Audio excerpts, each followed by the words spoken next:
Okay, once again, good afternoon. Yeah, I would like to continue with the little talk which I started this morning when I brought a topic of the three exoduses, identifying the three differences in the three major exoduses in the Bible.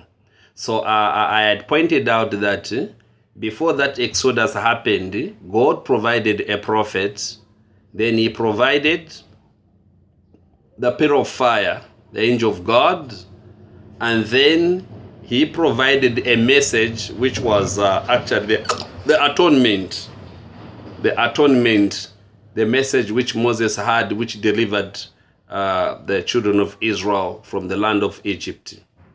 That was the first exodus. I'm trying to make this simple in short videos. Then there was a second exodus. Now, what was the purpose of the exodus? Every time an exodus came, it meant that people had gotten away completely from God. People as a whole had gotten away from God, not just individuals. When God sent Moses, he never went to deliver an individual. He went to deliver the entire house of Israel, which was in bondage now to the Egyptians.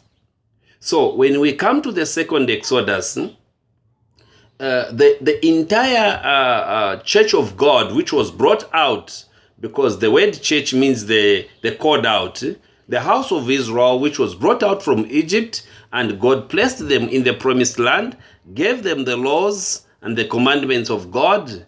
Then after some time, Israel got away from the word of God, and they ended up forming denominations of that day. By the time Christ was born, we had Pharisees, we had Sadducees, we had different sects. They were still keeping the law, but they had made the word of God into a tradition. By the time Christ came, Christ said, you have made the word of God of no effect to the people because of the traditions. There was no more sincerity in the system of worship. They were now worshiping just like a tradition, just like everyone knows that Sunday I have to go to church, I have to respect my pastor. That's, to them, that was it. There was no more that reverence to know how they were delivered from the house of bondage. So in any case, they had gotten into another bondage of sin. Because when Christ came, he said, the Son shall set you free. And they said, we've never been in bondage. So they forgot, they deliberately forgot. That's what the Christian church of today has done. They deliberately forgot that at one time they were in Egypt, and God had to send a prophet, Moses, to deliver them. And this time, they were now in bondage of sin. But they did not recognize that they were in sin because of the religion. They used that religion of Moses as a covering. There was no more sincerity to it. They were no longer watching the fulfillment of the word of God. They had got rid of all the messengers of God. That's what the Bible teaches us. And then now, the Lord sent his son Jesus to the house of Israel to deliver them from sin, from the bondage of sin. And we do know that that deliverance did not only apply to Israel alone, but to all mankind. But specifically, by a ministry, Jesus said, I was sent to the house of Israel.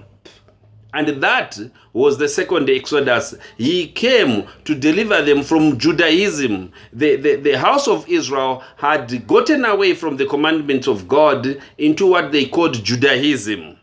And God sent his son Jesus, the second Exodus, to deliver them from the Judaism, to bring them into Christianity. I'm going to stop here because of the manner where I'm posting the videos on the YouTube and the Facebook. And we shall continue. So the first Exodus was from Egypt into Palestine. The second Exodus was from Judaism into Christianity. There was a prophet. Jesus himself was the prophet. There was a pillar of fire, and there was a message.